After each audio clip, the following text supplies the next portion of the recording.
तूने बहुत से लोगों की जान बचाई है दादा भाई। तू अपनी जान कैसे बचाएगा? बचा सकता है तो बचा।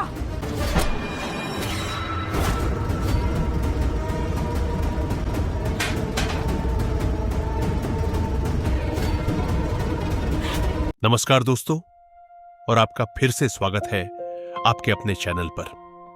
रुककर आज का एपिसोड सिर्फ एक एपिसोड नहीं था, ये तो पूरा एक तूफान था। एक तरफ गोली, दूसरी तरफ खून और बीच में खड़ा हमारा हीरो सूरज। अगर आपने पति ब्रह्मचारी का 11 अगस्त वाला एपिसोड नंबर 386 मिस कर दिया है तो चिंता मत कीजिए। अगले 10 मिनट में मैं आपको एक एक सीन, एक एक इमोशन और वो चौंका देने वाला क्लाइमैक्स सब कुछ बताने वाला हूं, और साथ साथ अपनी राय भी दूंगा कि आखिर ये एपिसोड कहां दिल जीत गया और कहां थोड़ा और बेहतर हो सकता था। तो चाय का कप उठाइए, आराम से बैठिए, क्योंकि आज की कहानी बहुत रोमांचक है।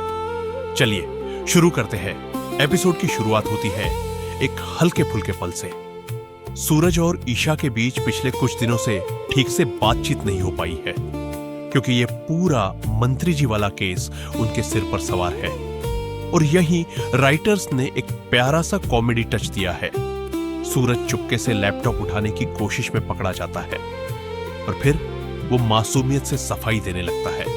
ये छोटा सा पल दर्शकों को हंसा भी देता है और उस तनाव के बीच एक राहत भी देता है। लेकिन दोस्तों, ये हल्कापन ज्यादा देर नहीं टिकता। गंभीर स्वर में अचानक माहौल पलट जाता है।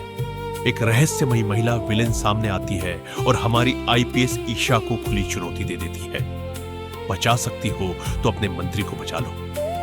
उसने गन को कहीं छुपा रखा है और सूरज अविनाश यानी कालिया गैंग के उस गुंडे तक पहुंचने की कोशिश में लगा है।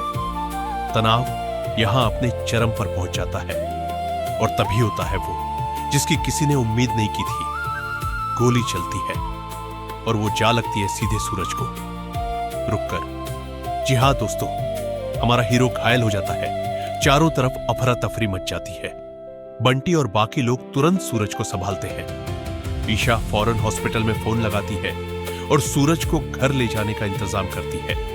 लेकिन इसी हड़बड़ी का फायदा उठाकर दोनों मुजरिम, वो महिला और अविनाश, पुलिस को चकमा देकर फरार हो जाते हैं। यहां पर ईशा के चेहरे पर जो हार और बेबसी का भाव आता है वो कमाल का है।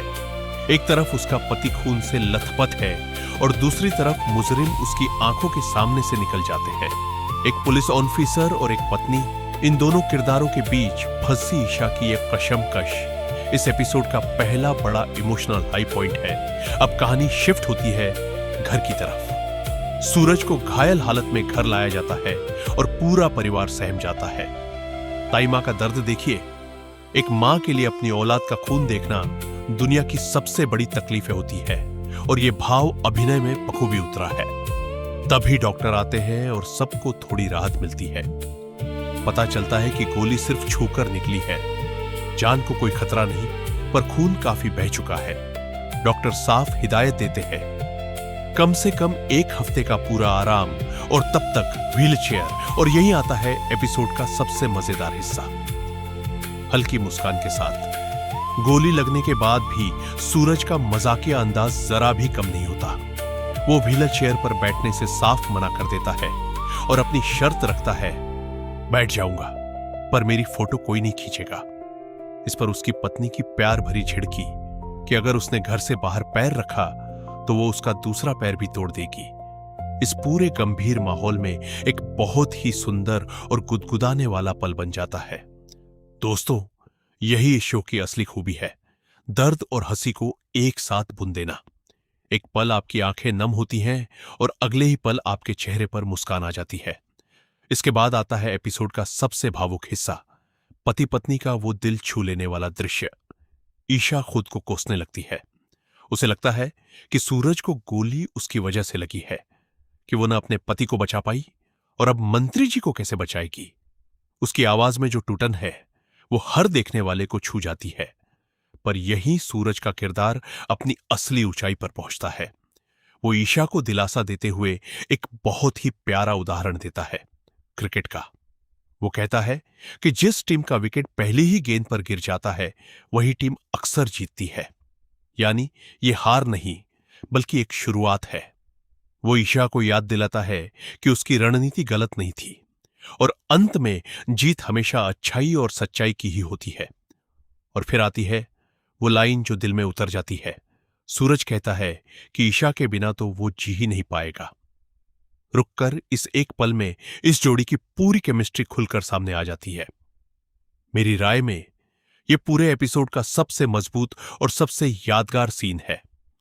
बीच बीच में शो का टाइटल गीत तू कहां मैं कहां बजता रहता है, जो इन दोनों किरदारों के अलग अलग स्वभाव और फिर भी एक दूसरे से जुड़े होने की भावना को बहुत खूबसूरती से बयां करता है। अब जरा 1 मिनट रुककर बात करते हैं कि यह एपिसोड कैसा रहा। सबसे पहले तो पेसिंग यानी कहानी की रफ्तार शानदार थी। एपिसोड की शुरुआत ही एक हाई टेंशन एक्शन से होती है जो दर्शक को पहले सेकंड से बांध लेती है। गोली का सीन, फिर घर का इमोशनल ड्रामा और फिर वो प्यारा पति पत्नी वाला पल, तीनों का बैलेंस बहुत अच्छे से बनाया गया है। सूरज का किरदार निभाने वाले कलाकार ने कमाल कर दिया। घायल होने के बावजूद कॉमेडी टाइमिंग को बनाए रखना और अगले ही पल इमोशनल गहराई दिखाना यह आसान नहीं होता। ईशा के किरदार में भी वो दोहरापन, एक सख्त पुलिस ऑफिसर और एक कोमल पत्नी, बहुत संतुलित तरीके से निभाया गया। अगर एक छोटी सी कमी की बात करूं तो विलेन का इतनी आसानी से भाग निकलना थोड़ा जल्दबाजी वाला लगा। काश उस पीछा करने वाले हिस्से को थोड़ा और खींचा जाता तो रोमांच और बढ़ जाता। लेकिन कुल मिलाकर लेखन कसा हुआ और असरदार रहा।